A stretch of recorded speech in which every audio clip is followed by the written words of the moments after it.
not, right? Okay, we are on the record in the Hernandez versus Bustamante, case D 566-302. Counsel. Good afternoon, Your Honor. Aaron Grixey, brought in 9043 here on behalf of the plaintiff, Jeffrey Hernandez, who's also present. Okay. Your Honor, Robert Luke on behalf of, appearing for Veronica Valentine again today, and then my client is here, Juan Guzman Bustamante, along with the court interpreter. And Your Honor, I think we asked for last time for a closed hearing, and we'll repeat that request tonight. Okay. I think we had a close hearing because we had the issue with a friend sitting here who was actually a litigant in another one of the cases. We didn't have one at tonight. It's okay, but he can ask for one this time, so it's fine. Oh yeah, just correct. Yeah, it wasn't closed last time. I thought I did, but it. Yeah, because we had Aurelia in here, I remember, yeah, so, it's okay.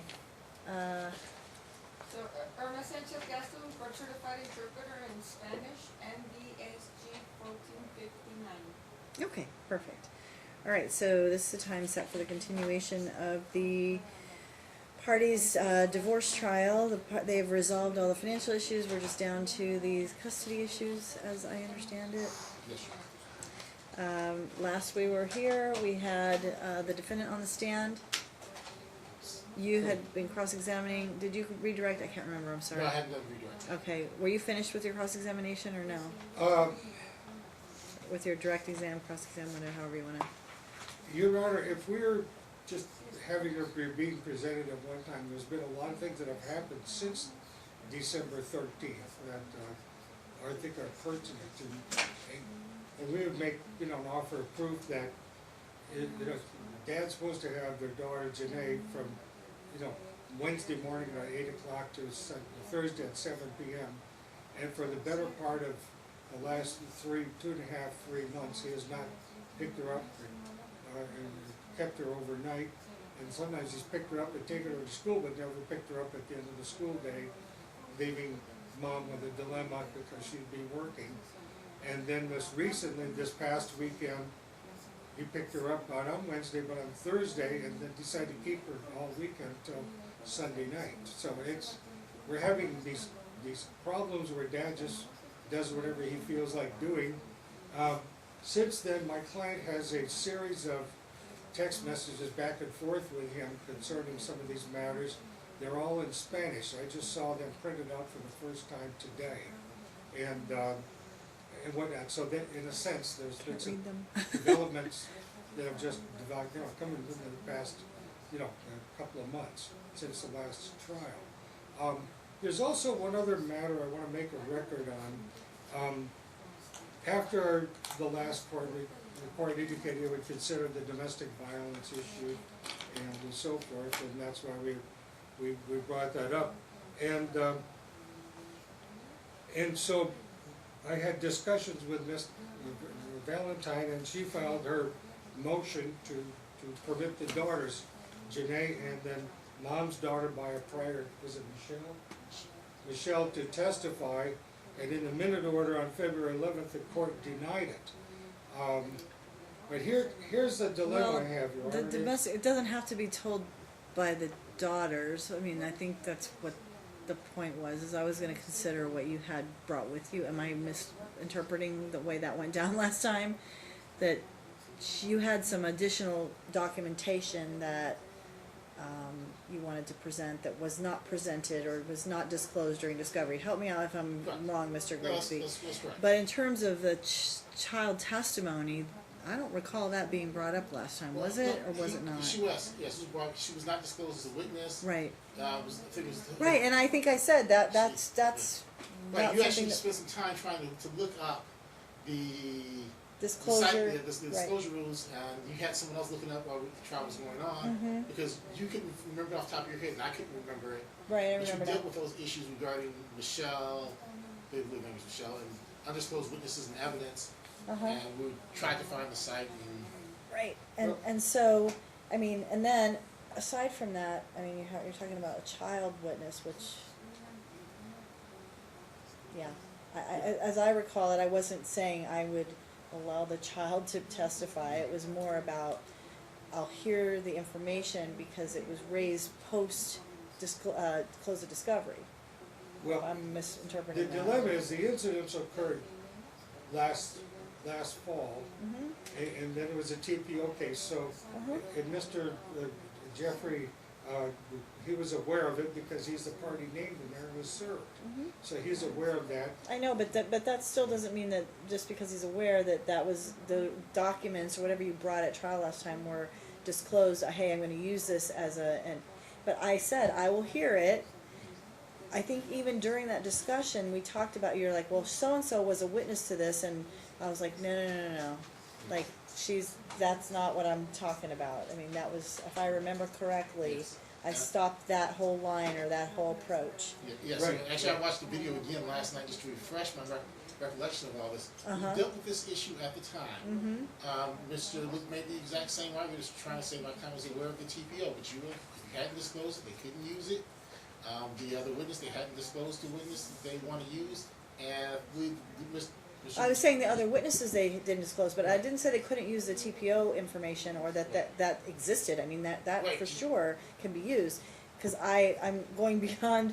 I mean, look, at the end of the day, he did know what happened, but in terms of additional witnesses, I was very clear about that. Right. And I think the court, if I remember, already took judicial notice of the TPOs, so you printed me out one because they didn't have it here for me, so the court printed it out for me, you took judicial notice of it. Right. And Right, but I was very clear about, like, additional witnesses, you Yes. can't do that. Right, and I think the problem was there is that defendant didn't have first-hand knowledge of any of it, and I made those Right. objections, and you shut that part down, but you did take judicial notice of it, and the court printed out the TPOs for me. Right. Well, if I may make a record on that, Go ahead. here's my dilemma. In the Nance versus Ferraro case from April of 2018. I'm very well aware of it. It's Yeah, my case. Yeah, I know that. Yeah, I'm just gonna say what I need to say for the court record. Okay. Hey, look, I already told you can bring the evidence, but you also can't ambush somebody. I'm allowing that evidence in, but not witnesses that were never disclosed. You can't do it in the middle of a trial. I don't care what that case says. I mean, at the end of the day, we have rules to follow in terms of when do you disclose this stuff. If she knew about it before to close a discovery, why didn't she disclose these witnesses?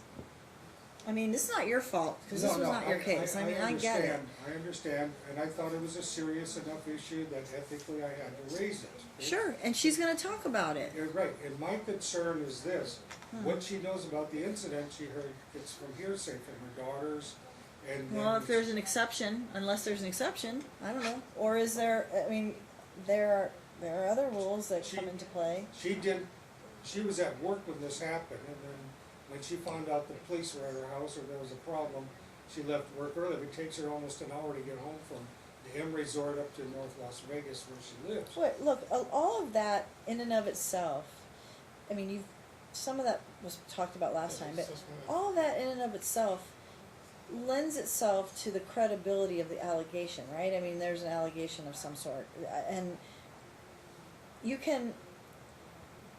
I know you can do this in terms of, you don't even need the exact words that come out of Janae's mouth or whoever was going to testify, the other witnesses, because people's behavior and what happened because of the alleged incident lends itself to some of that to credibility. But at the end of the day, are you saying that there's domestic violence, so therefore, I mean, is this a point of you want the presumption to apply? That's the point, correct? The presumption to apply and the court to determine whether he should have any kind of custody or whether it's rebutted by additional information.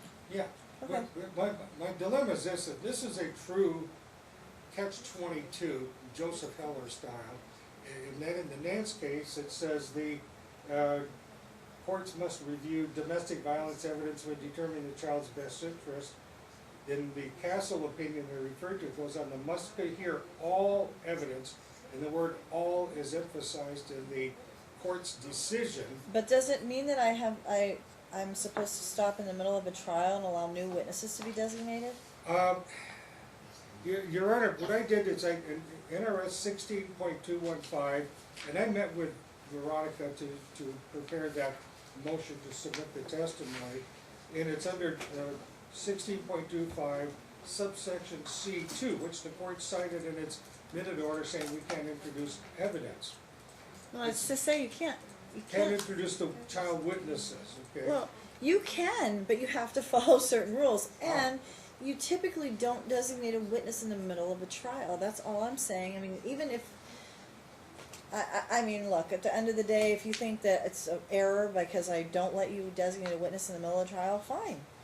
But I mean, at what point is it that he has a right to notice, an opportunity to defend the I mean, I don't know how else to Right, put this. but the rule says, in other words, you gotta do it 60 days prior to, unless otherwise ordered by the court, okay? In other words. But does it mean in the middle of a trial? It can.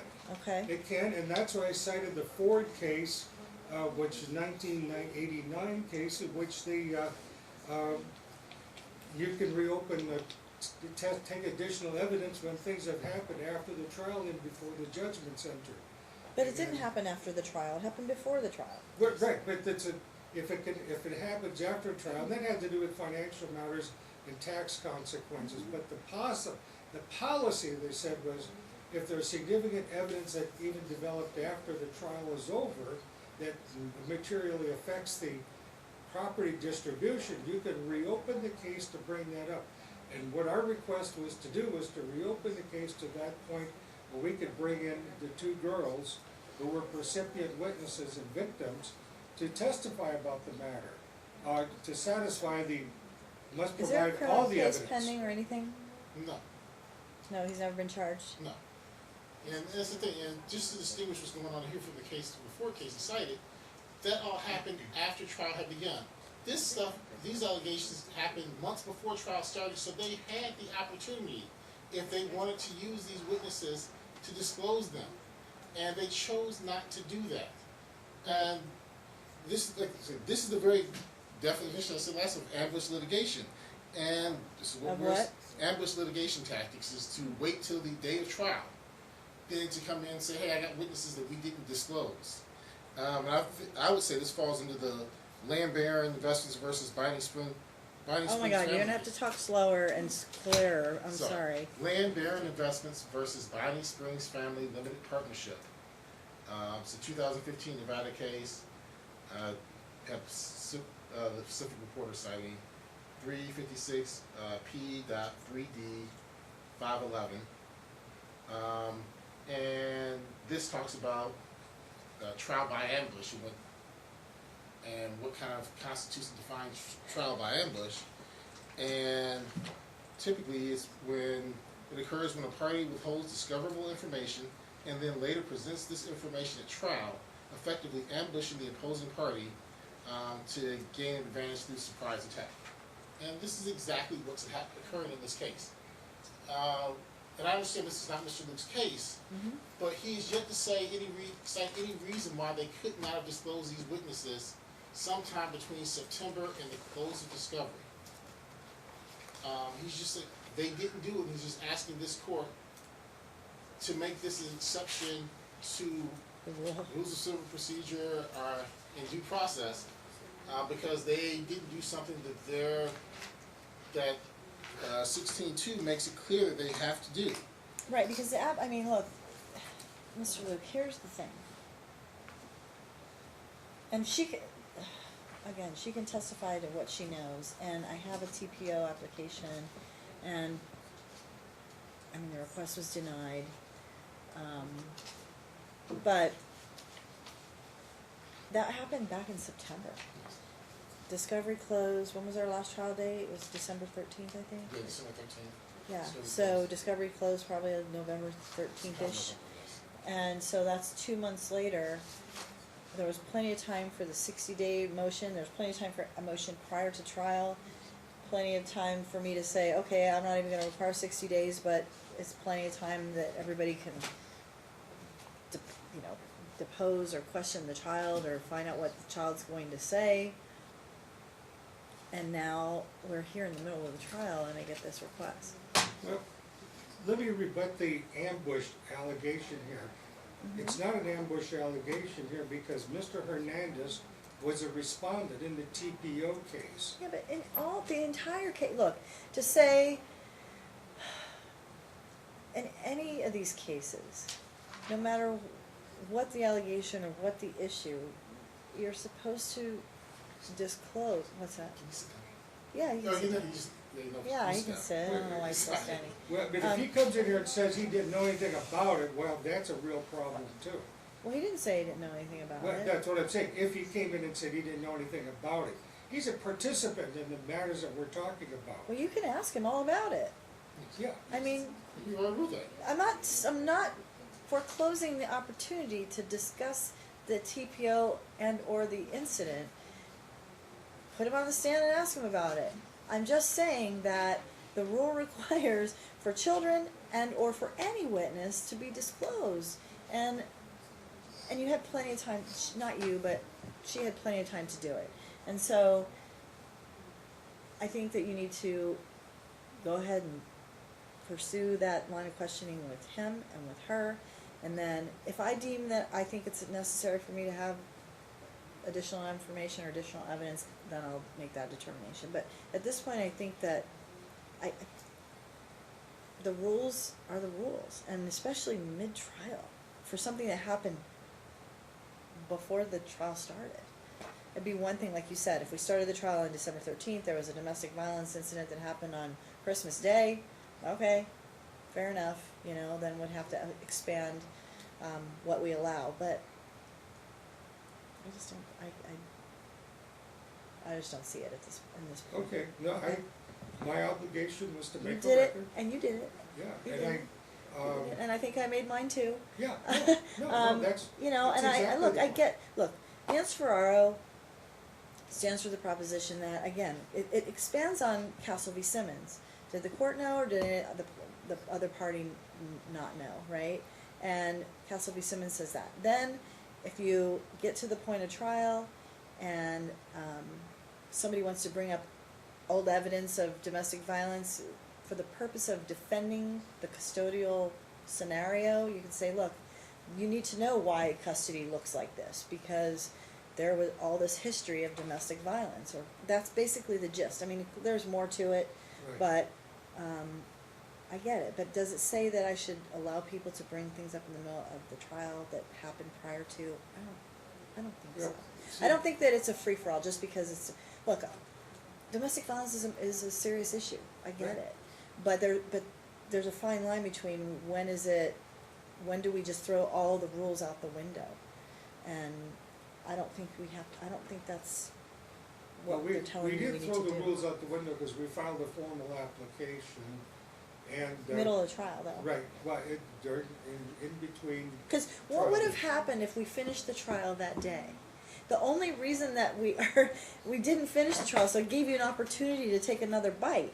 But it doesn't mean that it's appropriate just because there was a gap. We have to look at it like the trial started and ended all at the same time. I can't. no, I You know what I'm understand. saying?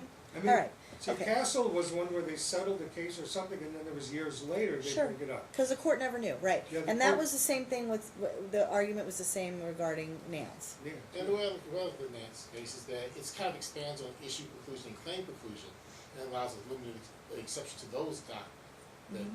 but it's not a free for all. Doesn't open up to everything.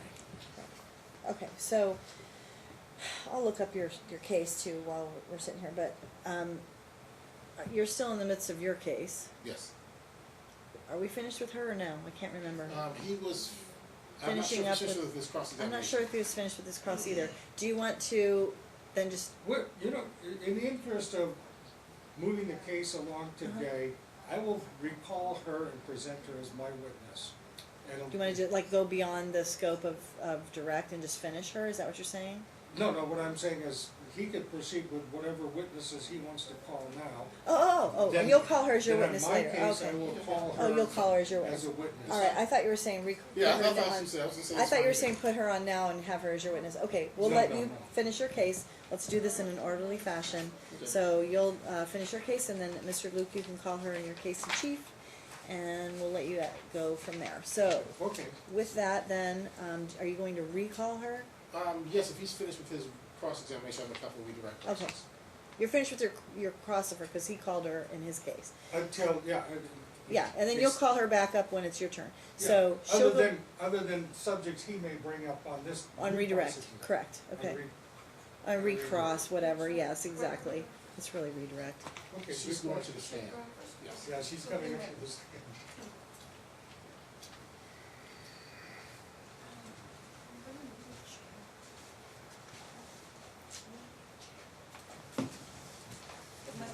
You want this one? Yes. Alright, she's gotta raise her hand. You do solemnly swear the testimony you're about to give in this action shall be the truth, the whole truth, and nothing but the truth, so help you God. Yes. Okay.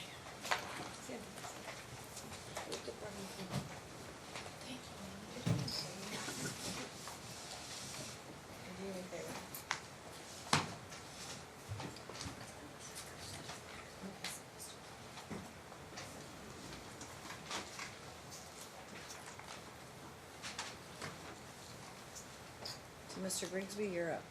Thank you. Last time you were here, you stated that your credit card debt is primarily from paying for your living expenses, is that correct?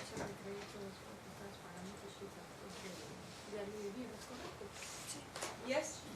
Okay. Now, isn't it true that approximately half of your credit card debt is for paying attorney's fees?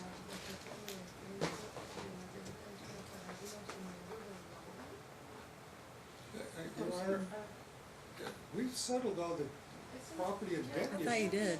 Right, this just goes to a credibility issue because she made the statement that he didn't provide her any support during post-separation, that's how she lived, was off her credit cards. Made up the difference.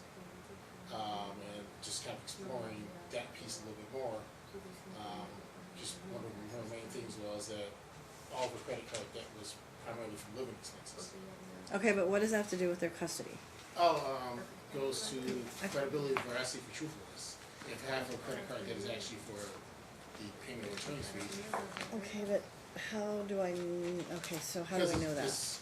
Because she answered some interrogatories that's already been admitted, Okay. All right, if you think that that's gonna weigh that heavily in terms of Yeah, her I'm not even credibility, sure what it means, so. I don't understand either exactly, but go ahead. Isn't true that approximately half of your credit card debt relates to this was for attorney's fees? En parte, Part of it. tengo 5 o 6 tarjetas de crédito. I have 4 or 5 credit cards, Yo le puedo pedir un reporte si quieres saber todo lo que gasto. but I could get a report if you need to know all my expenses. Este señor me demandó por un divorcio, sabiendo que yo no tengo dinero para pagar. No tuve opción. This man sued me, filed a divorce complaint, and I don't, knowing that I didn't have money to pay. She, also, at the last hearing, do you recall stating that you provide your 401k records that were missing? What was the question? Sorry, at the last hearing, do you recall the conversation regarding your 401k account that was not missing? Yeah, Your Honor, I'm just gonna technically objection on relevancy because these matters were litigated. So rather than standing up every time you bring something up, Yeah, I just I mean, have what a is it continuing really They, gonna they show promised me? that they'd give us the records at the last hearing, and I'm going to find out, because we still haven't gotten them. Okay, And they're actually pertinent to the, division. yes, the division, we still haven't gotten them. I believe Mr. Luke said at the very beginning of the hearing that they'd get us to them within they'd get the records to us within 10 days. Okay. And actually have and we still haven't gotten the records, the 401k records. And if I was she made the efforts to give me records. think the court could take judicial notice that I don't remember anything past the day before. Okay, so noted. Okay, so Mr. Grigsby. Have you made any efforts to get the 401k records? No, porque yo no tengo, yo no estoy poniendo dinero para el 401k. No, because I don't have one and I'm not putting money into a 401k.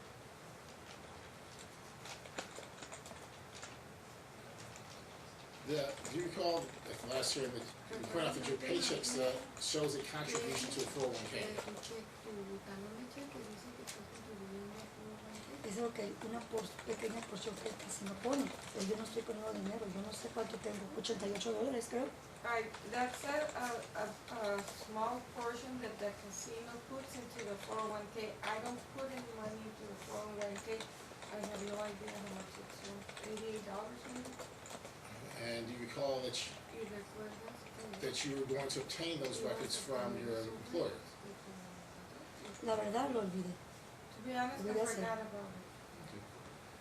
No further questions. Okay. All right. I have nothing from him. Okay. Okay, so she may step down. We'll call your next witness. I'm going to call the plaintiff, Jeffrey Hernandez. Plaintiff.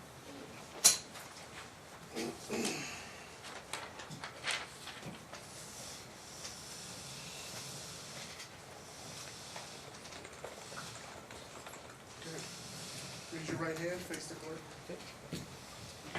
You do solemnly swear the testimony you're about to give in this action shall be the truth, the whole truth, and nothing but the truth, so help you God. Yes. Okay, Mr. Grigsby. Thank you. Please state your name for the record. Jeffrey E. Hernandez. Okay, Mr. Hernandez, and Mr. Ferguson, are you currently taking any medications that may or may not have an impact on your ability to testify? Yes, I do. What medications are you currently taking? Levothyroxine, androgel, desmopressin, and levothyroxine. And what's the last one? Levothyroxine, And why do you take those medications? I need them for hormones and for my brain surgeries. Okay. You said you've had brain surgeries. Is it multiple brain surgeries? 2. Okay, and when was your first brain surgery? It was back in 2012, December. Okay. And what was that brain surgery for? What was it related to? I had a tumor, Okay. brain tumor. Okay, you said you had a second brain surgery also, is that correct? Yes. And when did you have the second brain surgery? They used to remove the rest of the brain tumor as well. Okay, and when did that occur? That was back in January 2013. Okay. And is there any side effect? Do you suffer any side effects from the brain surgeries or the medication? Yes. And what side effects do you have from either the brain surgeries or the medications? Memory. Okay. And how does it impact your memory? Have to keep track of everything that I do, calendar, phone. Okay. So you say calendar, phone. Is that how? What do you use calendar and phone for in regards to your memory? To help me remind me of the things that I have to do. Okay. And does this impact your long-term or short-term memory or both? Both. Okay. Are there any other side effects or limitations from the brain surgeries or medications? No. Okay. Now, where do you currently reside? 6908 North Campbell Road, Las Vegas, Nevada, 89149. And how long have you lived there? About 4 years. And with whom do you reside at that Janae. location? Okay. And are you currently employed? Yes. But who did you say resided there? Janae. Janae. Does anyone else live with you other than Janae? Yes. Okay. And who else lives with you other than Janae? Susana Salguero. Okay. And who is she? Girlfriend. Okay. Are you currently employed? Yes. And where are you employed? Wayne, Las Vegas. And how long have you employed there? 6 years. And in what capacity are you employed? Cook. Okay. Now you said Janae lives with you. Is that your daughter, Janae? Yes, my dad. Okay. And this is your daughter with the defendant, is that correct? Yes. Okay. Now, so you and the defendant don't reside together, is that correct? Yes. And have the two of you ever resided together? Yes. And when did the two of you stop living together? 2014 June. Okay. And is there a current visitation schedule or practice between you and defendant as concerns tonight? Yes. And what is that current visitation schedule or practice? First course was from Wednesday morning 8 a.m. to 7 p.m. on Thursday. Okay. And how long have the two of you been doing that visitation schedule? Since we started the first court in May. Okay. Now, has defendant ever interfered with the visitation schedule? Yes. Now, since the last court date in December of 2018, have you been able to exercise all of your visitation with Janae? No. Okay. Now, your next visitation after court was scheduled would have been the Wednesday, December 19th, is that correct? Yes. And were you able to exercise visitation with Janae on that day? No. Why not? Mother was keeping Janae from me. Okay. Did you appear at?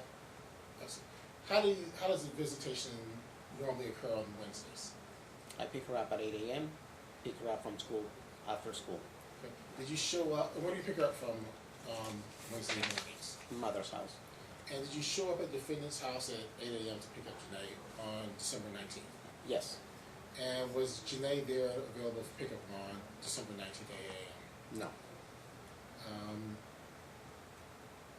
And did you take any steps to ascertain where she was at?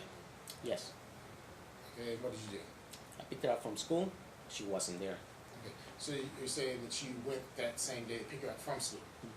Yes.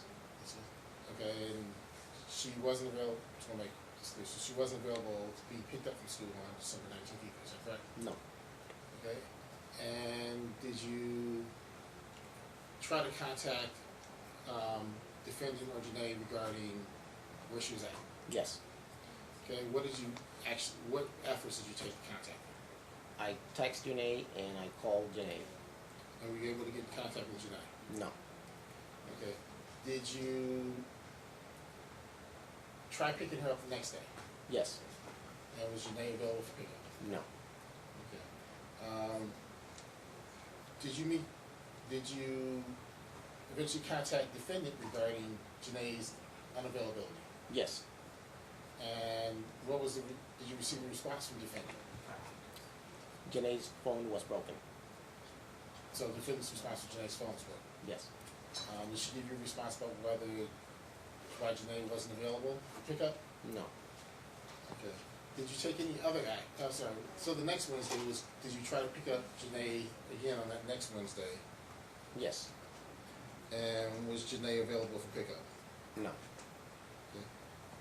And did you subsequently take any other steps other than contacting the defendant to try to get your visitation time with Janae?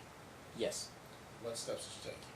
I called the non-emergency number for the city cops, police department. So you contacted law enforcement? Did you? Yes. And what was their response? Their response was that I needed to go back to court and deal with it at that time. Okay. Now, were you able to exercise any visitation over the Christmas holiday with Janae? No. Okay. Did you continue to show up on Wednesdays to try to pick up Janae from defendant's residence? Yes. And how long was it before you could actually pick up Janae from defendant's residence? Up until last week. Last So- Wednesday. So last Wednesday was the first Wednesday she was available for pickup, is that correct? Yes. Okay. Now, is there a reason that you didn't come back to court before that? Yes. We were going to have court back in January. Unfortunately, it got postponed to February 5th, and that got repostponed to today. And, okay, so, were there any other efforts you made throughout the course of December, January, and early February to obtain visitation with Janae, your visitation time with Janae? Yes. What efforts did you make? I spoke with the school vice principal. Okay. And what were you hoping to accomplish by talking to the school? She will be having Janae 10 minutes prior to getting out of school and having her ready for me. Okay, and were they able to accomplish this? Yes. Okay. And when was the first time they were able to accomplish that? January. Okay, so were you able to pick up Janae in January from school? Yes. And were you able to keep her at that time? 2 days. Okay. And then when the next week happened, what happened? Janae was not available. Okay. What was the answer? Janae was not available. When was this? The Following, what? following week. I'm Following going to week. get to exact times. Okay, cause it's vague. Yes. Okay. So when was it that you were finally able to, from last time we were in court, when was the first time you were able to see Janae? It was in January, 2 days, and then up until last week, this whole week, Okay, do you recall what 2 days in January you were able to see Janae? Wednesday and Thursday. Do you recall the dates? No. Okay, but you were able to see her 2 days in January, Wednesday and Thursday, by picking up from school, is that correct? Yes. And after that, you tried to pick up the next week and you were unable to Yes. see her? It wasn't available.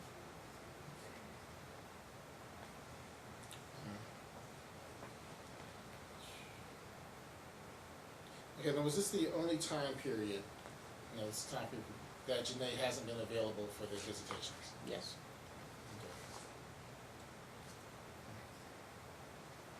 Okay, what's your relationship like with Janae?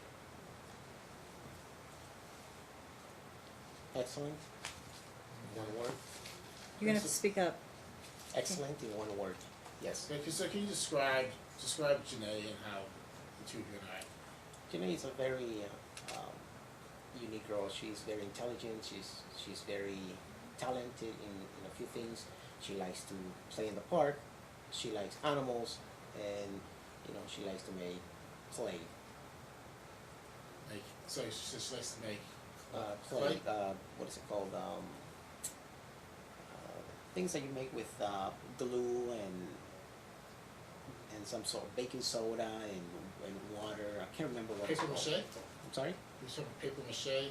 Paper mache. That's the okay. Yes. Okay. Now, to the best of your recollection, does Janae have any major health issues? No. Okay. To the best of your knowledge, does the defendant have any major health issues that would impact your ability to parent? No.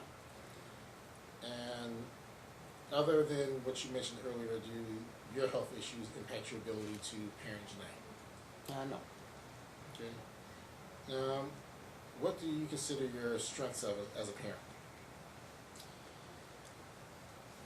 Sorry, repeat the question, please. What do you consider your strengths, your best qualities as a parent? Best quality of a parent, it's I'm a loving father. I care about my daughter, and I want the best interest for her. Okay. Now, what do you consider your weaknesses as a parent? Just trying to remember things that I have to do with her and keeping it in my agenda. Yeah. Now, over this summer, were you able to? Did you plan a vacation with Janae last year, 2018? Yes. And where were you going to take her for vacation? We were going to go to Mexico. Okay. And were you able to go on that trip? No. And why not? Janae did not have her passport.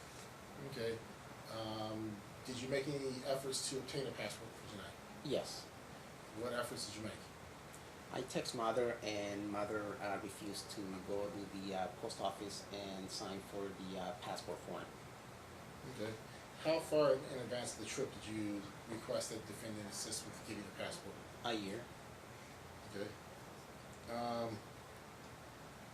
Did she, at any time did the defendant initially agree to cooperate with obtaining the passport? No. Okay. And is it still your wish to try to get a passport for Janae? Yes.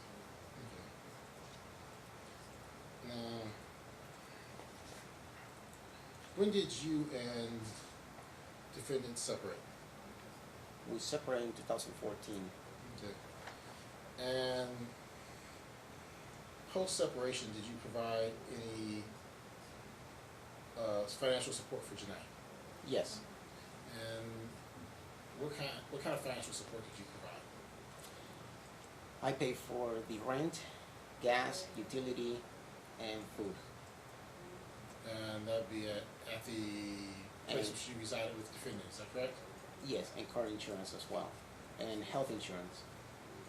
Okay, and how long did you make those payments? 3.5 years. Okay, and how were you able to afford those payments on your income from your current job? I had to get a second job, Okay. And where was the second job at? the M Resort. And how long did you work both jobs? What's the second 3.5 job? years. The M. The M Resort. I'm sorry, the M What's the resort. job? My job? Yeah, well, you said I have a second job. What is the job? The M Resort doesn't say what's the job. The job was sous chef. Sous chef. Okay, there you go. Thank you. And how long did you work at what time period did you work at both jobs? 3.5 years. And when did you stop working at the M resort? August 2018. Okay. And was there a reason why since August 2018, is that correct? Yes. And was there a reason why you stopped working two jobs? Yes. And why is that? Health related issues. Okay. And if there's specifically anything that specifically what health related issues caused you to stop working two jobs? It was interfering with my health by fatigue, a lot of stress. So in order for me to keep down stress, it was to leave one job. It was going to be interfering with my daughter's visitation. And is there currently a child support order for this case? Yes. And do you recall when that child support order was in? May May of what year? 2018. And how do you make those child support payments? It's being deducted automatically from my job.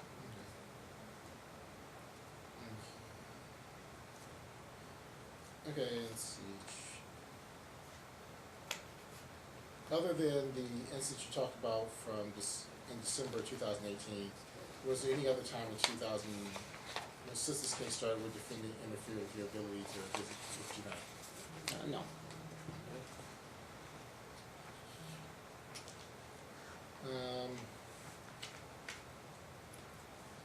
Have you ever been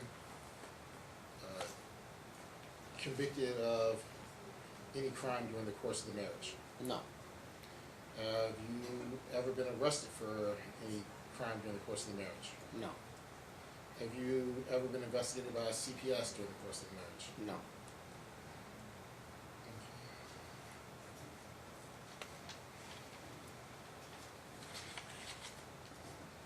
Now, do you recall last time we were here, defendant said that her main concern was Janae being tardy for school?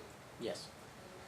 Okay, in 2018, do you know how many tardies Janae had total for school? Yes. And how many tardies did she have total in 2018? 6. And how many of those occurred on your time? 3. Okay.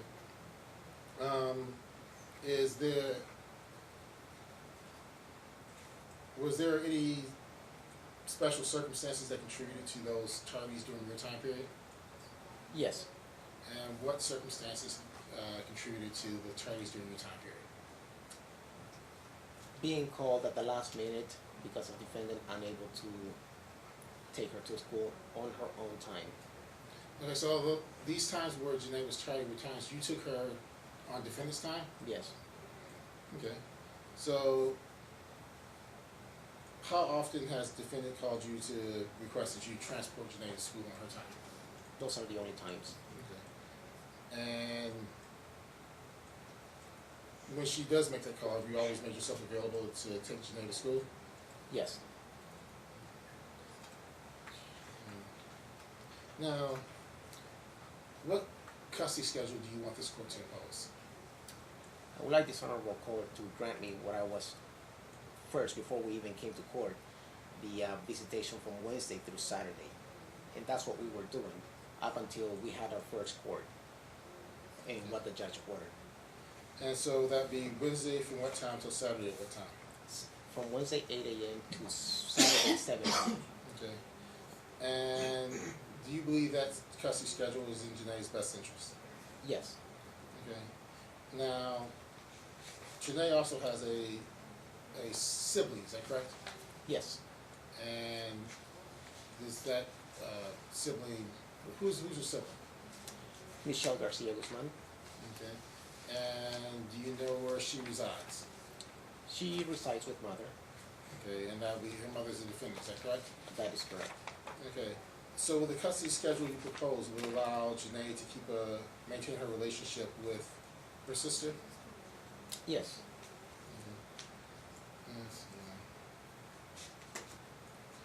Okay, now, if the court does grant your request, what steps do you personally plan to take to make sure that Janae can maintain contacts with defendant during your parenting time? She's being added to my T-Mobile plan from now on, and she's gonna get a phone. Okay. Has the phone been an issue in the past? Yes, she took it to her mother's home and don't know what happened to it.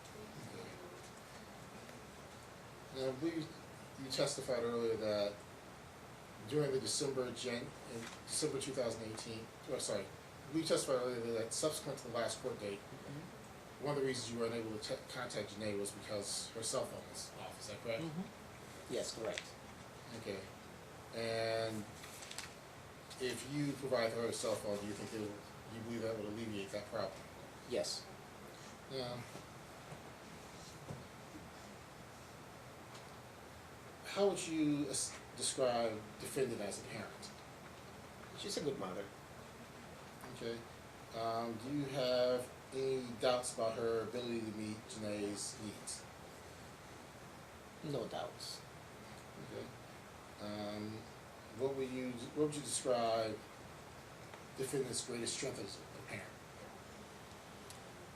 She's a loving mother and caring mother for her daughter, I'm pretty sure. Okay. And what do you think is her greatest weakness as a parent? Communication. Now, how would you assess the current level of conflict between you and defendant? It's very stressful. Yeah, and in what way is it stressful? I'm not able to communicate with her verbally because every time we get in the phone and she just starts screaming and being using foul language, and I cannot communicate with her like that. Okay.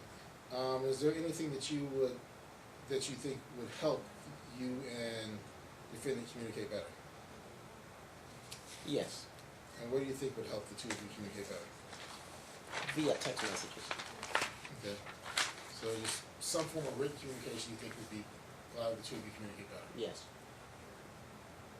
And so, is it your request that this court impose the requirement that the two of you communicate in some written form regarding Janae? Yes.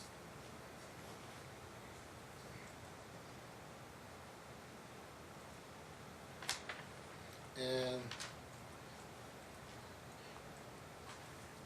during the time you had to avert, what's Janae's relationship with her mother like?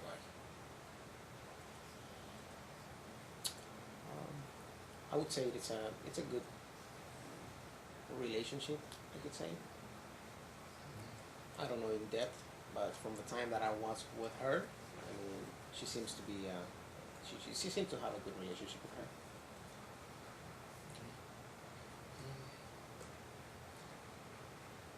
No further questions.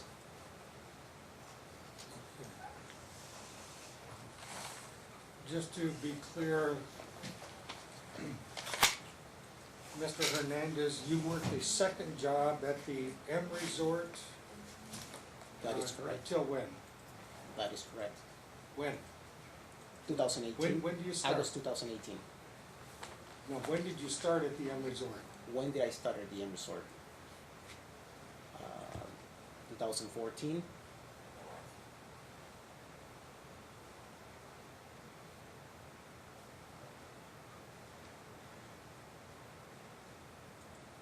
And you worked continuously there until when? 2018,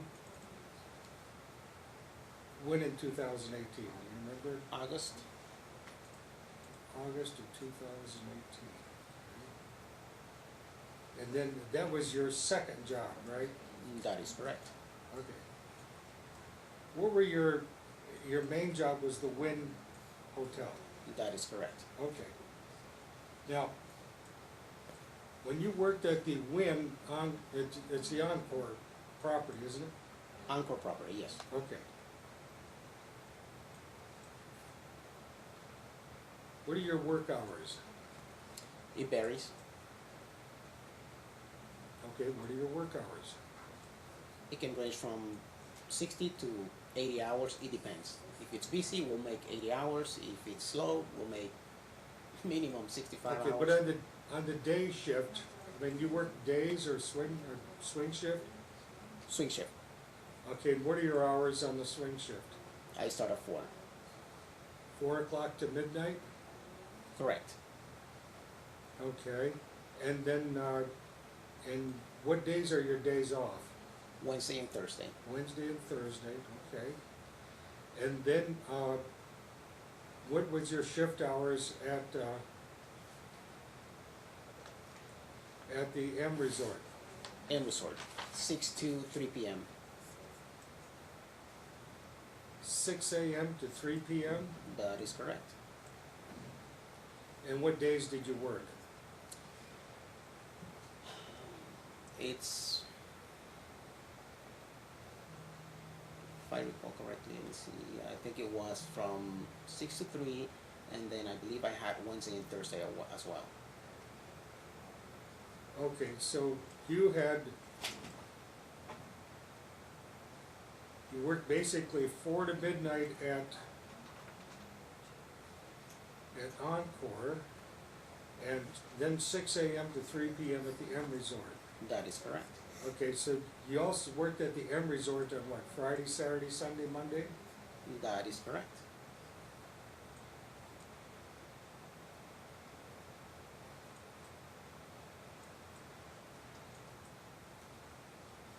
And then, do you remember approximately the last day you worked at the M Resort? No, Do you know approximately when you stopped working there? not the date, but I believe it's on August. August? Okay. Did you file the financial disclosure forms in this case?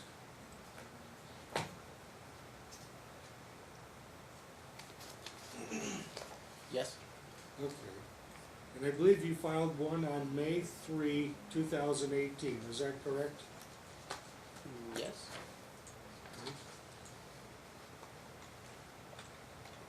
And do you recall providing all the information on that financial disclosure form? Yes. Right.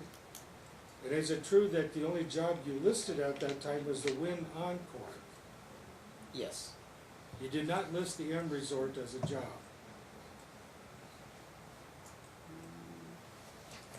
Would you like to look at your financial form? Yes, please.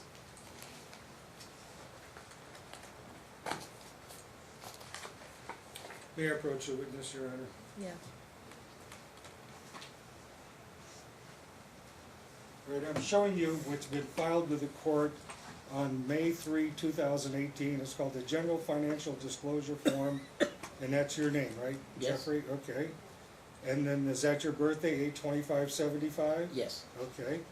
And did you sign the last pages here, page 7, your signature and a date, May 3, 2018? yes, Okay. And you're aware that this was under oath, a verification? yes. Okay.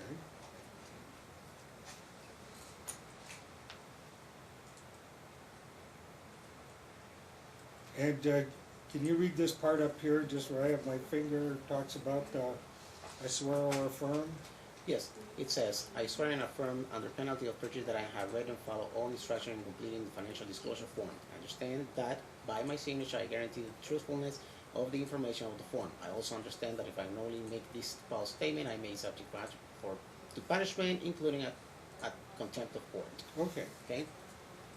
Now, let's go into the substance of this thing, right? Okay. Where it says employment information, and who did you list under the employment information? With an anchor. Okay. Did you list the M Resort anywhere there? No. Now, according to your earlier testimony, you were working at the M Resort. That is correct, but I made a mistake. I believe it was 2017, and I would have to call back my ex-employer and ask them for a letter when I resigned. Okay, so your testimony today that you worked there through August of 2018 would not be correct. Not correct. That is correct. Okay. Now, did you have another job sometime at a different hotel in August of 2018? Yes.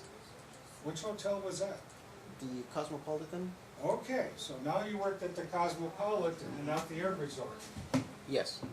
Okay. Did you have to do an amended financial disclosure form? Yes, we did. Okay. And at that time, did you list the income from the Cosmopolitan? Don't remember. Court's indulgence, one moment.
I apologize, Your Honor.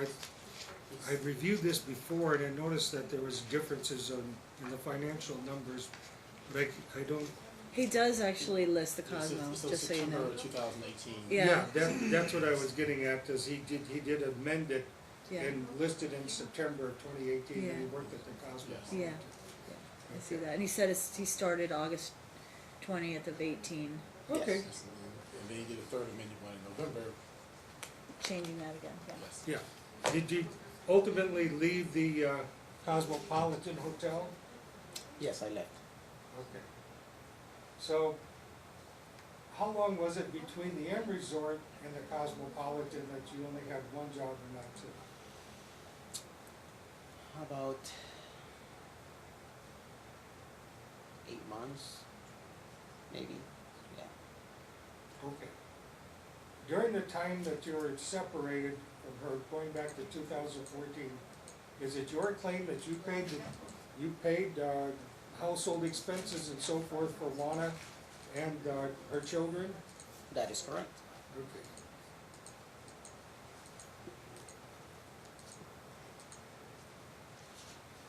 And isn't it true that you only saw your daughter, Janae, only once in a great while during that time? That is correct. Okay? And that, part of this is that, because when you moved out, that you got into a relationship with a different person? No, You didn't get in a relationship with a girlfriend? no, Okay? You didn't post any pictures on Facebook with you and another lady? no. Okay? And were you aware that your daughter may have seen pictures of you with some other lady? Objection, relevance. Yeah, what is the relevance? Because the problem here is not mom isolating the daughter from dad, it's dad is engaging in estrangement behaviors and avoiding, that turned his daughter off against him. And so forth. So it's rebutting the allegation that mom's been withholding the daughter from him for 4 years. So we went through this issue last time about whether daughter has seen pictures on Facebook, and this court made rulings on those issues. We spent an inordinate amount of time, in my opinion, on whether Mr. Luke could get into the issues of what the subject matter saw on Facebook and how that may or may not have impacted her. We did all this last time. The court ruled that those issues weren't relevant, about what she saw on Facebook, and we're back in those same issues again today.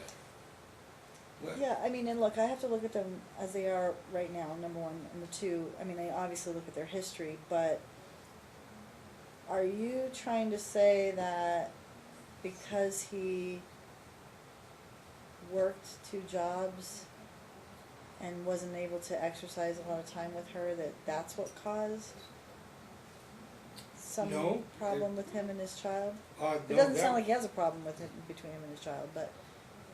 There was a lot of things that went into a strained relationship between the two, including having another lady friend, having pictures on his Facebook pages that the daughter became aware of and saw, and obviously it upset her because he was married to mom at the time, and They were then married, but they've been separated since 2014. Right, she Right, would have right. been 6. five or six with the time that he's alleging all this would have But happened. We did look, this at the last end of the time. day, is that nowhere in anything that I've read in all the case law or statutes says if the child learns about their parents living with somebody else or having a relationship, that is somehow grounds for, okay, now I understand why this child doesn't want to go and therefore she doesn't have to go. I mean, at the end of the day, that's part of life, and part of that is she's going to have to learn to adjust to the fact that her parents aren't together anymore. It sounds like at this point she has. Well, So I guess I'm trying to figure out what the argument is. well, Judge, this is only one piece of the puzzle that Okay. we're putting together. There's a lot more to it than just that. Okay, Okay, and I was just taking them one at a time. okay, all As right, we you got in can here. proceed then.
Okay.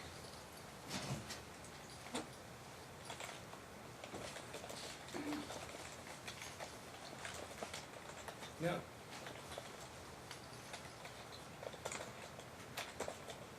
information.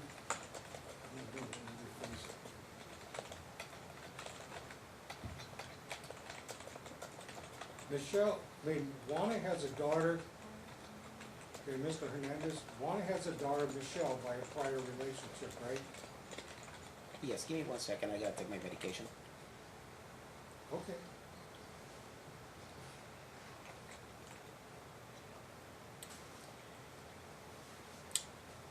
Ready? Okay, you ready now? Yes. Okay. Have you ever had conversations with your daughter about taking showers with her? No. Has she ever complained to you about that? No. Are you aware that that might be a problem? No. Have you taken showers with Janae? No. No? Okay. And are there conflicts with your current lady friend and regarding having Janae over at your house?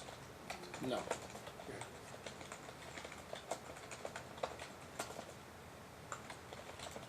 Have you ever had problems or the concerns have arisen that you were letting Janae sleep in the same bed with you? No. That's never happened? No. Janae's never complained about that? No. Okay. Now, do you have Janae's had a cell phone, right, for quite a long time? Yes. Okay? And that, you have texted her back and forth several times, right? Yes, we keep up in communication. Okay. And for how long has she had that cell phone? Ever, I guess, since we've been separated? Okay. So you're going to today deny that you've ever had Janae sleep in the same bed with you? No. Why? So you're not denying that?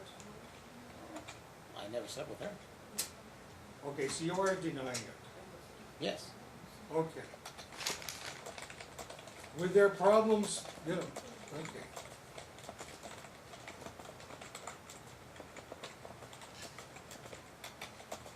In November, did you take Janae with you up to Utah on a vacation? November. Approximately November 14th? Yes. Okay. You take her to school that day? Yes. Okay. Did you pick her up from school that day? Yes. Okay. Now, let's be clear, the court order is Wednesday 7 a.m. or 8 a.m. until Thursday 7 p.m. That you agree with, right? Yes. Okay. And at the next time there was a hearing on September 12th, the court order was that the status quo would remain the same, correct? That is correct. Okay. Did you get Juana's permission to take Janae with you to Utah at the end of the last part of November? Yes. Okay. But the school was off that week of Thanksgiving, wasn't it? That is correct. Okay. And then, when you brought her back, did you return her to her mother? Yes. And that was what, on Saturday, December 1st? No. When was it? Sunday. Sunday? Okay. Were the police involved in this matter? No. You're not aware that Juana called the police because you were not returning Janae to her? No. So you have no knowledge of that? No. Okay. Did she tell you that she was going to call the police unless you brought her back? No. We were on Thanksgiving and I had her permission and I told her I was going to come back until Sunday. And that's what we did. Okay. So you kept her, was she out of school part of that week before Thanksgiving? Not the week of Thanksgiving, but the week before? The week before. Yeah. You picked her up on a Wednesday, Mm-hmm. the 14th. Okay. Did you take her to school Thursday, Wednesday, Thursday, and Friday? Yes. Okay.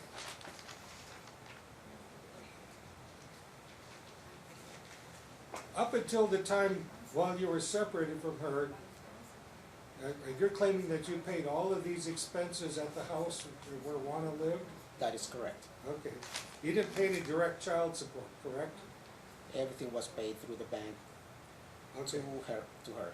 And then you came in court here in May of last year, correct? Correct. for preliminary motions, Okay, yes, okay? And then you were ordered to pay some temporary child support, that is correct. okay? Did you voluntarily pay that? Yes, I did. If you voluntarily paid it, why did you want to have to go to the district attorney child support division for enforcement? That is incorrect, because I called the district attorney and I told them to get it out of my check, right after we got out of the court. Well, there's no case set up down there, was there? No, but I called them and I made payments over the phone as well. Okay, and so why couldn't you pay her directly though? I did. I gave her a first check. Okay. Now, My first check was given to her personally when we were in mediation, and then after that I called the district attorney and had them take it automatically out of my check. okay. So in other words, are you saying that you stipulated to a wage garnishment from your Objection calls for paychecks? legal conclusion. He made it clear what he did. He may not even know what a wage garnishment is, or I mean, are you not following what he's saying? I mean, he's saying that he called them to take it out of his check. Well, that's the point. I mean, you make an order and then they can't start taking it out unless there's an action pending with the district attorney's office. Instead of paying it directly, that's the problem, is, he did pay her, and that's why she went to the DA child support to get enforcement. Well, okay, wait. I'm looking at their R case, and maybe this will clear I it up. don't have the R case. This will clear it up. In January, so somebody opened up something or contacted the DA's office. In January of 18, there's a notice of finding of responsibility, financial responsibility, hold on. Notice of finding of financial responsibility to enforce or adjust an existing order or establish an obligation. Okay, so they basically issued that order. Hold on one And I second believe here. that was me, Your Honor. Pardon me? I believe that was me, Your Okay, Honor. either way, hold on one second. Then there's a declaration of service. Brenda Graham served a copy of the notice of finding on him. That was February 21st. Then April 26th, there was a notice of hearing to him and to her, saying that they were going to have a hearing, initial hearing. So I think that was probably because she went to them to get child support. And then, or did she receive aid by chance? Did she receive aid? Any kind of any kind of financial aid? did she get cash benefits? Did she get benefits of any sort? I'd have to ask her, I don't know. Okay.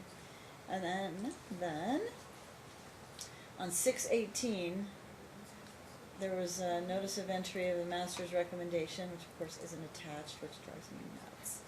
7/6, the master's recommendation says that dad would pay $263 in temporary support, $250 in spousal support, which I assume is based upon the, the D order.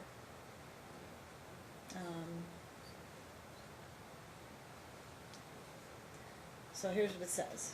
There appears to be ambiguity in the order filed on 6/7/2018 as to whether defendant mom pays or receives child support of $263 per month and spousal of $250 per month. This court is basing its interpretation on mom's testimony today that she is the party who is the recipient of the child support and spousal support. Dad did not appear today. If dad believes the child support and spousal support are incorrectly set, he can object to this master's recommendation judgment. Okay, so DA is unclear how child support was calculated in the family court matter, as the figures in the financial disclosure form do not reflect the joint custody timeshare. Accordingly, arrears are not addressed today as there is no direction from family court. And then it said they would conform to any future order by the court regarding child support, spousal, and arrears. So that's that master's recommendation. That was the last one. There you have it. So So Mom went to the DA in January. it looks, well, sometime probably Prior prior to to the case, January, yeah. and in January they did a notice of finding of financial responsibility, because they did that on January 9th, so she probably went before that, Right. yeah. And they probably reached out to him and called him, which they usually do, and that's probably what he's saying. He called him and said, I'll pay. Yeah, And if he agreed to a wage withholding, then they just do it. yeah, I'm not really certain, but then I don't Yeah. understand why The minute the, orders, pardon me? I'm sorry, I was saying the minute orders are always kind of and I have other cases where we can't get the actual minute order. I'm surprised that the pleadings are even attached in this one. You're talking about in our case? Yes, from our case, because a lot of times, so I just had it this morning. Well, where it wasn't, people- I was reading from the actual recommendations, Okay. where they put in the box, the Yes. explanation. So, there was a hearing on June 14th. Did the order a wage assignment? Doesn't look like, hold on, I have to go back, but, okay, confirming the district court order, parties are divorcing, minor children, okay, respondent shall pay $263 per month in child support and $250 in spousal.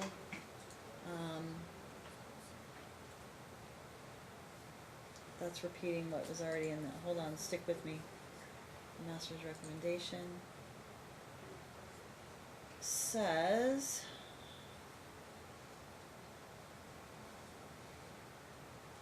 health insurance, I don't see it being ordered that there is a wage assignment, or a wage garnishment, excuse me. I don't see that anywhere in here. I don't know where that would normally be. Well, it should be in the. My understanding is that there is no wage garnishments until there's an employer receives a court order or something. Right, I mean, But if they didn't do the formal, you can agree to it and then they'll send it. I believe you can agree to it, It yeah. says And it's- But they'll it still has to come on the form of a court order.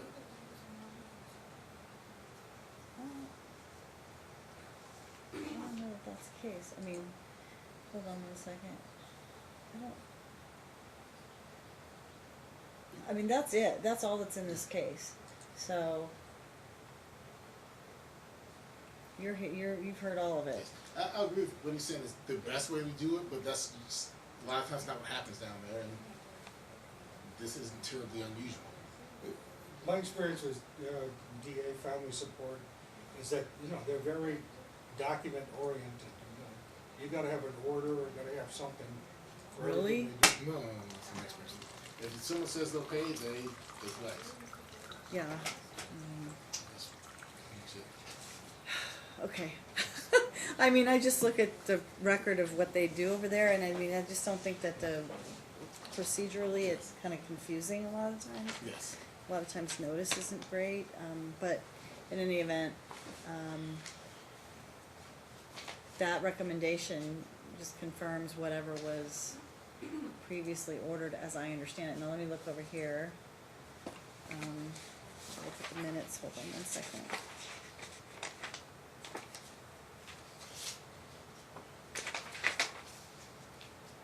Yeah, so that just confirms the May 21st hearing date, the order from the May 21st hearing date, which I guess became an order June 7th. Okay? I think that covers it, so.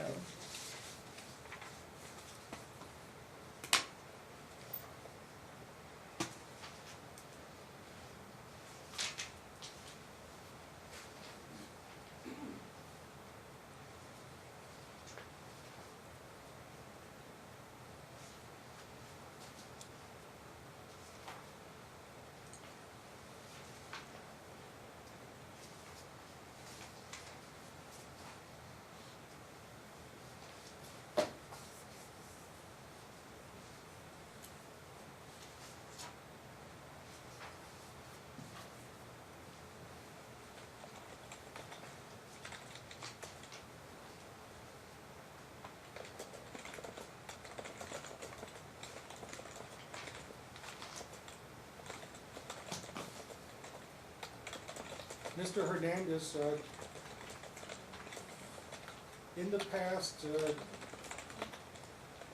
2.5, 3 years, have you had domestic violence protection orders issued against you? Yes, How many? twice. Okay. And when was that first incident? I don't remember. Was it in 2017? Okay, Well, was it? I don't remember. If don't you have it remember? there, I would appreciate it if I could see it. Okay. And Your Honor, we've provided the council with a copy of all the paperwork relating to the domestic violence application in case number T-17-183999T. Okay. Just for the record, the court provided that to me, not Right. the other side. Well, however it got there, I had a copy of it and I gave it to him at that day in court. Except Right, and for I the printed 17 everything that case, day when we were. because I didn't have it. Right, the court printed that copy for me, that's Yeah. so you did provide those. Yeah. That's on it. Which case number did you just? The T-17 case. 'Cause you said- 183-999T. Okay. I just want to make sure I had the right one. Okay. Okay. Well, let's go, may I approach the witness, Your Honor, with the documents? Okay.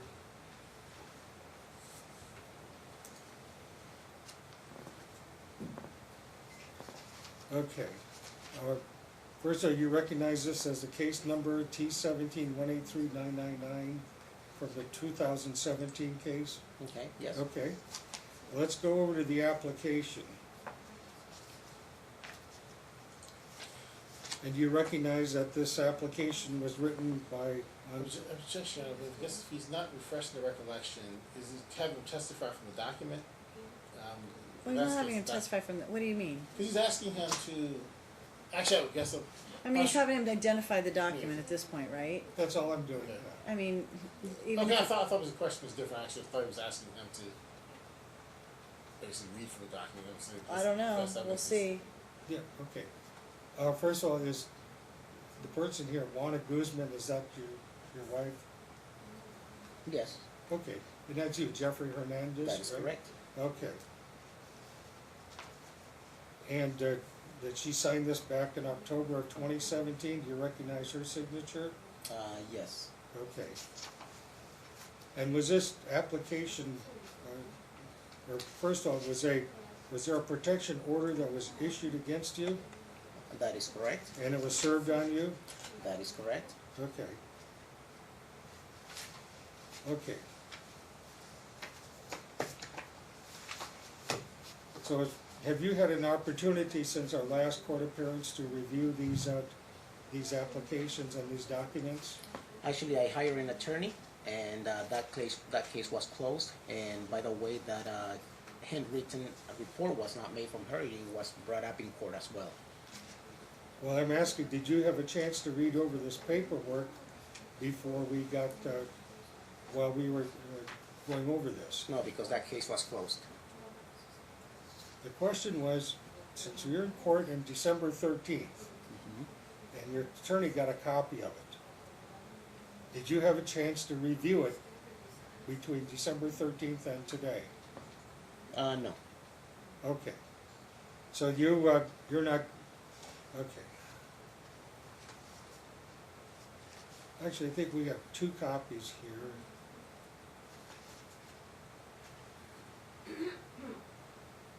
Okay, I'm gonna let you have this one to read. I have two copies of the same thing. At the time that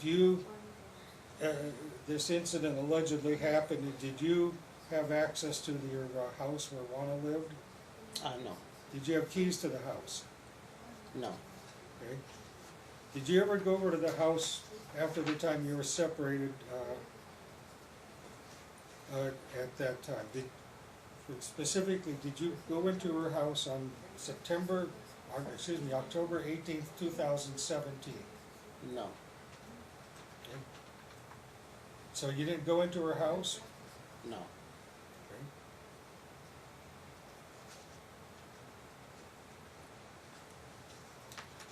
Did you ever come into her house at about 3 a.m. the next morning and grab her out of bed?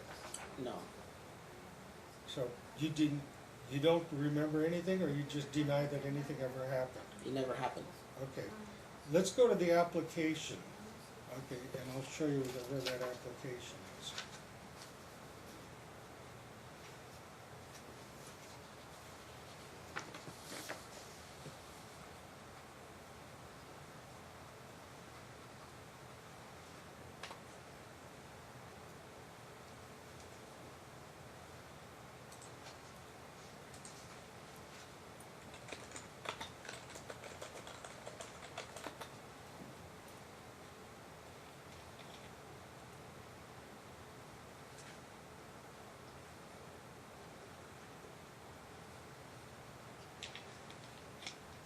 Are you denying that you went into her house on the evening of either October 18th or October 19th at 3 a.m.? Judge asked Nancy twice. Yeah, sustained. Yes. So you never Yeah, went I into the never- house? Judge asked Nancy. No. Okay, Yep, sustained. okay. Keep asking the same And question. have you ever seen pictures of injuries to Juana's forearms? No. So you don't have any idea what happened, is that your That is- testimony that is- today? That is correct. Okay. But nevertheless, a protection order was issued against you, correct? That is correct. And it was good for 30 days, That is correct. Okay. But we took it to court, and it was not extended. it was not extended, and it was not approved by the judge due to the some allegations that she made just for personal gain. And however, the case was closed. And by the way, she didn't write this statement. Okay, who wrote she speaks Spanish primarily, right? Yes, Okay, and she does not know how to speak it well, and she does not know how to write in you English. just said so she's had some assistance from somebody to write the statement. Yes, it was her friend. But she signed the statement, correct? But when she was asked about this statement, she didn't know. Okay, all right, thank you.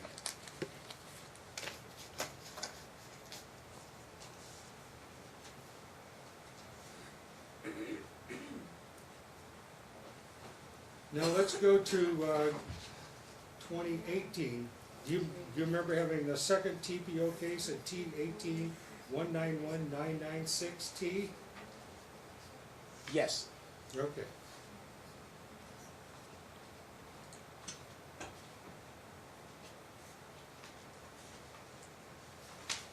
And was a protection order issued against you at that time? that is correct. Okay. And this was on behalf of Michelle Garcia, his stepdaughter, right? That is correct. Okay. Did you go over to the residence sometime in September of 2018? Yes, that's correct.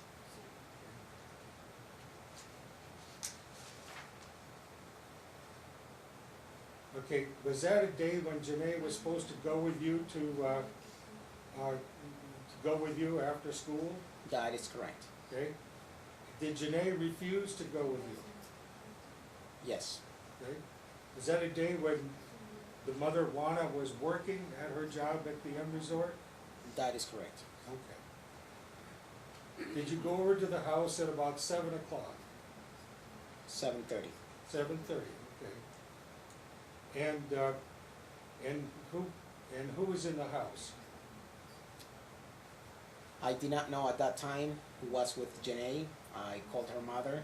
She was working. I asked her that I was gonna pick up Janae. She told me that she was with her friend having dinner, and I said that it was my time. And then all of a sudden, I get a call from Janae, and Janae was at home. I asked Janae who she was with, and she said that it was Michelle. Okay. Did you come back to the house at a later time? No, So you didn't come into the house, to No. break into the house? no, You didn't put your arms around Michelle? no, You didn't put a hand on her shoulder? no. Okay.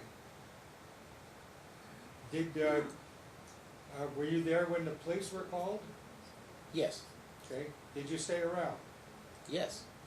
Okay. And so something happened where the police were called, right? Yes. Okay. So what happened? So Janae did not got out of the house. She said that she was with her Juana's friend having dinner, and then she called me and she said, "I'm at home with Michelle."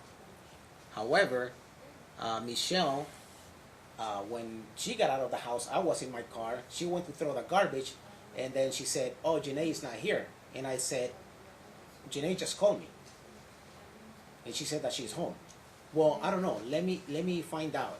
And then she called her mother, and her mother called me back, and she said, "Yes, she's there. She's there in the house.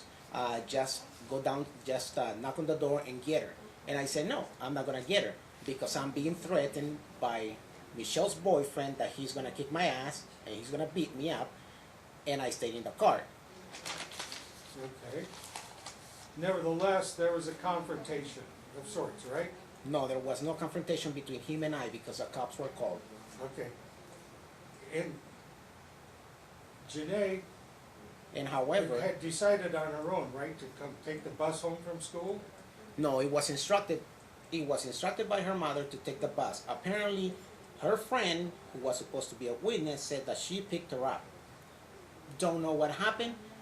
I got in touch with the vice president of the school where she's at, and she said that becomes a problem to me because Janae now is missing to me because I'm supposed to give it to you, to give her to you. Okay, And now- I said, The bottom line is you didn't pick Janae up from school. I just said, I spoke with the vice president of the school, and she said, Okay. I have a problem now because Janae is missing, and I'm supposed to give her to you. And I said, well, I need to find out where Janae is. So she called the bus. She called the bus where she take the route where she called the bus, or the bus driver, whoever she Okay. called that, and Janae was not there. It was already home. She was already home. What time did Janae get out of school? Janae gets out of school at 3:15. 3:15, okay? You didn't go to the house until 7 o'clock, right? Mm-hmm. Okay, so that's 3.5 hours later. You went to the house to see if she was there. Yes, I was instructed by Juana that when she gets out of work at 8 o'clock to go pick her up. So yes, I went to the house, by the office, I sat around until she arrived. But by that time, the cops were already called.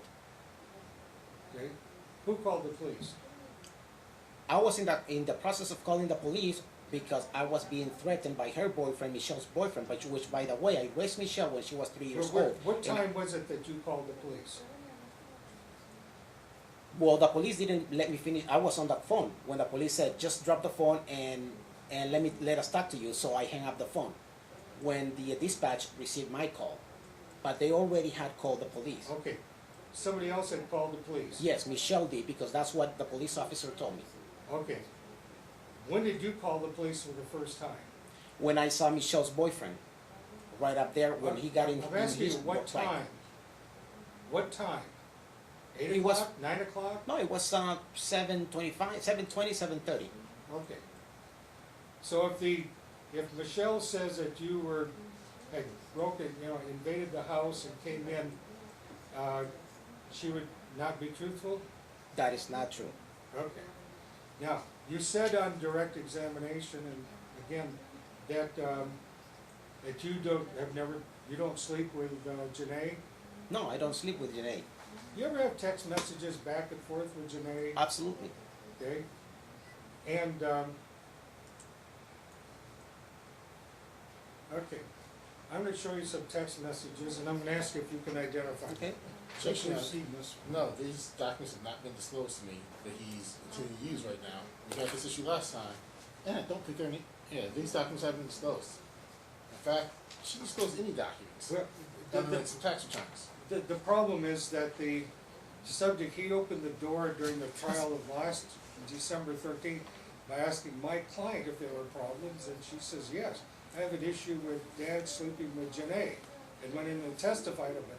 So in other words, that was all on direct examination from Mr. Grigsby. Doesn't matter, if you wanna use documents even as impeachment or rebuttal evidence, you gotta Well, that's- disclose them. Well, we got the text messages right here that with him and his daughter talking about it.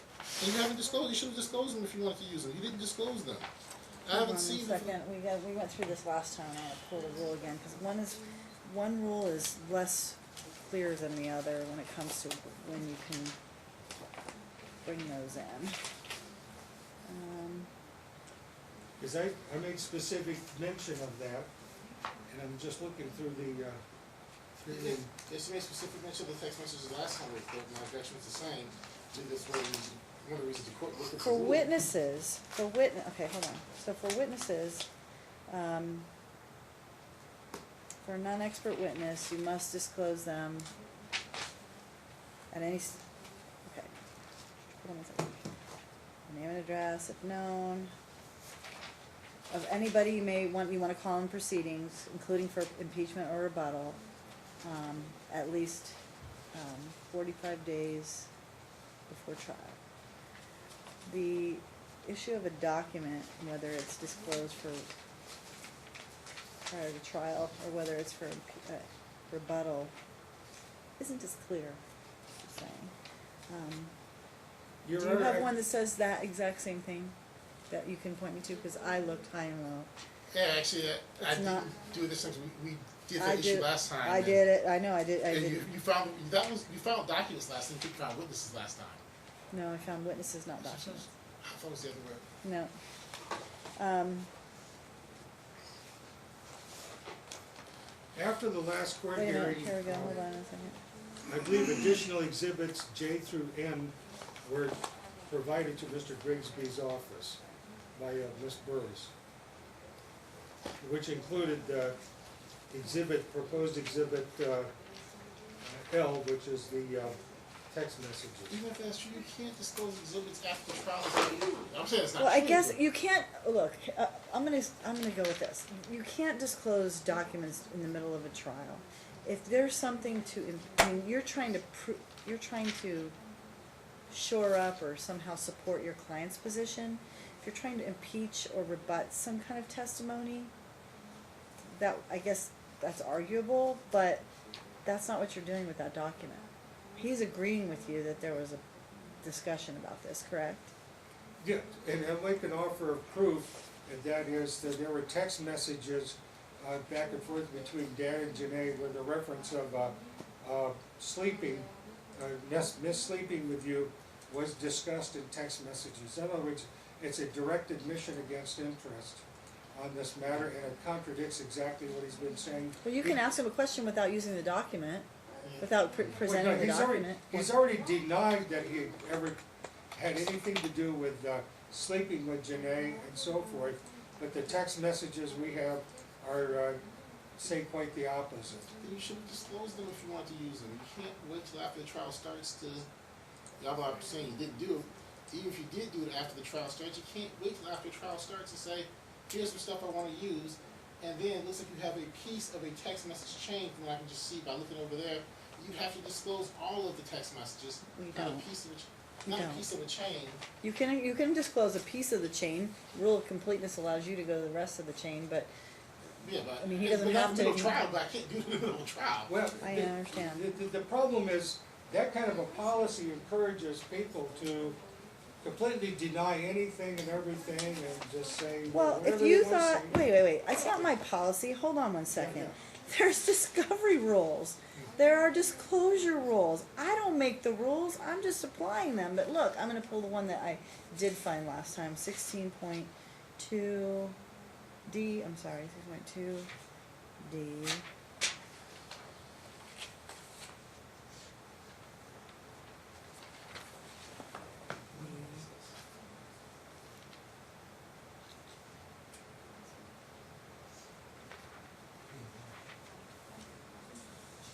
It was 16, do 2D6 of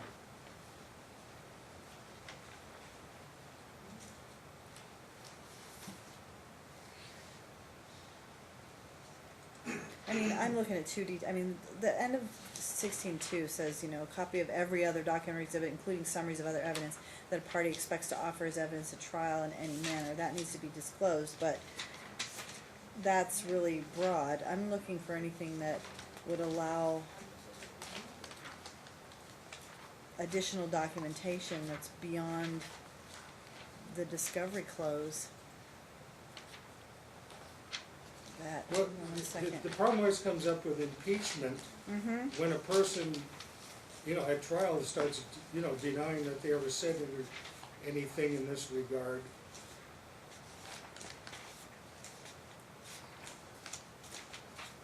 Okay, no, I totally understand your point. I just wanna make sure that, have you seen those? No.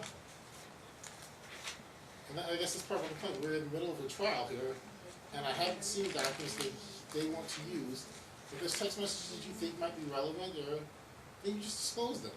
And oftentimes you disclose more than what you need to disclose in an abundance of caution, and they just didn't do it.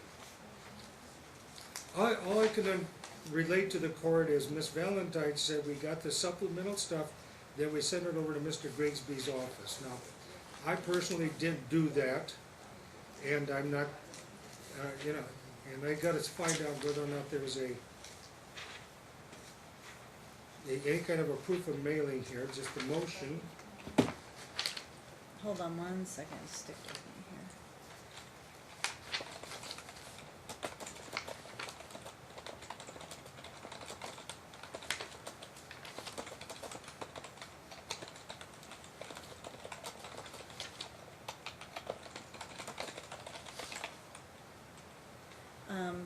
All right, can you go ahead with this line of questioning, and then I mean, you can ask him about the document without producing, or without admitting the document. Yeah. I can always refresh recollection, I tried to. Yes. Yeah, Refresh that recollection you thing. can, absolutely. So, Okay, Mr. Hernandez, have you had a lot of times, have you had text messages back and forth with Janae? Yes. Okay, may I approach the witness? Well, actually, you haven't established that the recollection needs to be fresh right now. So I gotta show it to him. I say it's a little bit premature. If you use it to refresh recollection, you haven't established that recollection needs to be refreshed right now. So you're premature in showing it to him at this point. so This is you've asked him specifically if he's had these exchanges with her, so go ahead and lay some foundation, and if he doesn't remember, or try to lay some foundation if he doesn't remember. Okay. Have you seen the text messages that went back and forth between you and Janae on this point? There's many, so yes, I can try to remember all of them. Okay. I want to show you a document which I think are designated as Exhibit M.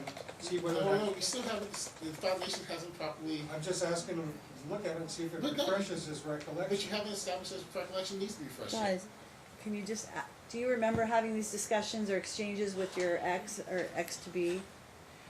No, Yes. with Janae, strictly with Janae. Well, with Janae, I with thought you were Janae. saying with your ex, with his Okay. ex.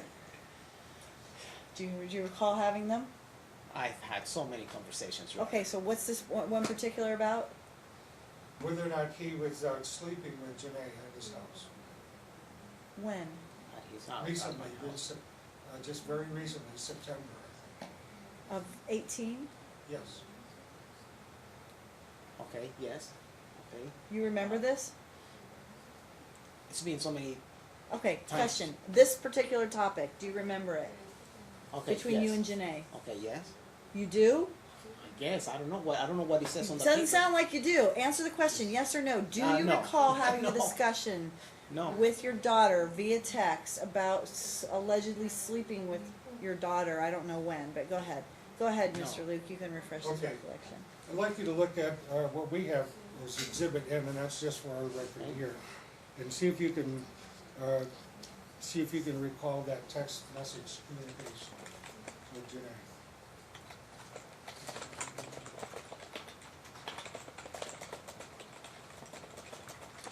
Okay.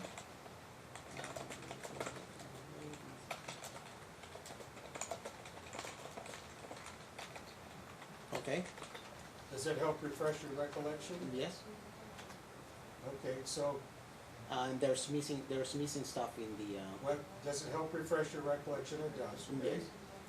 And then, do you recall that particular email, Yes, right I mean, now. the text message communications? Yes. Right now. Yes. Okay, and was that approximately in September of 2018?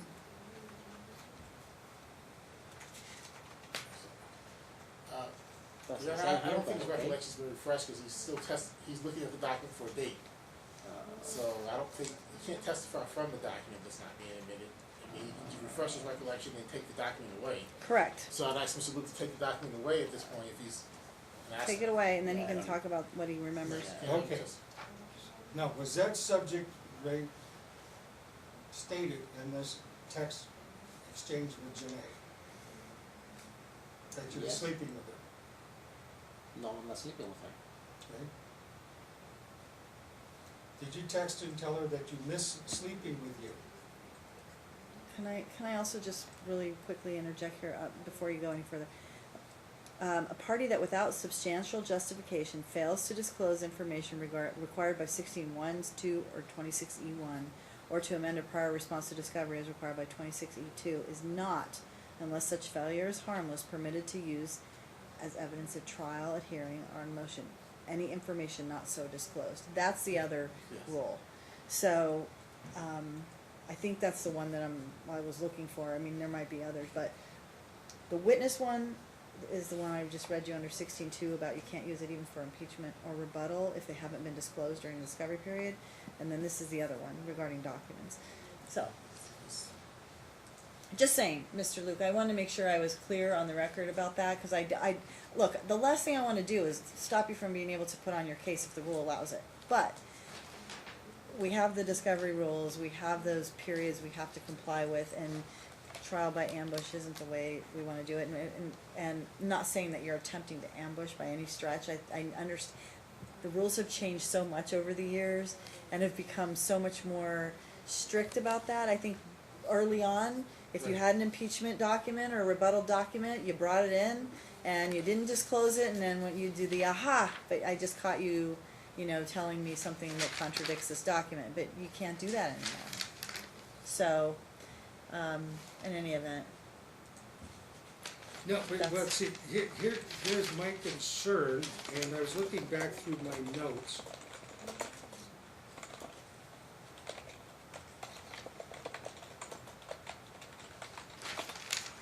And I want to get back to my trial notes. I got multiple sets of notes here.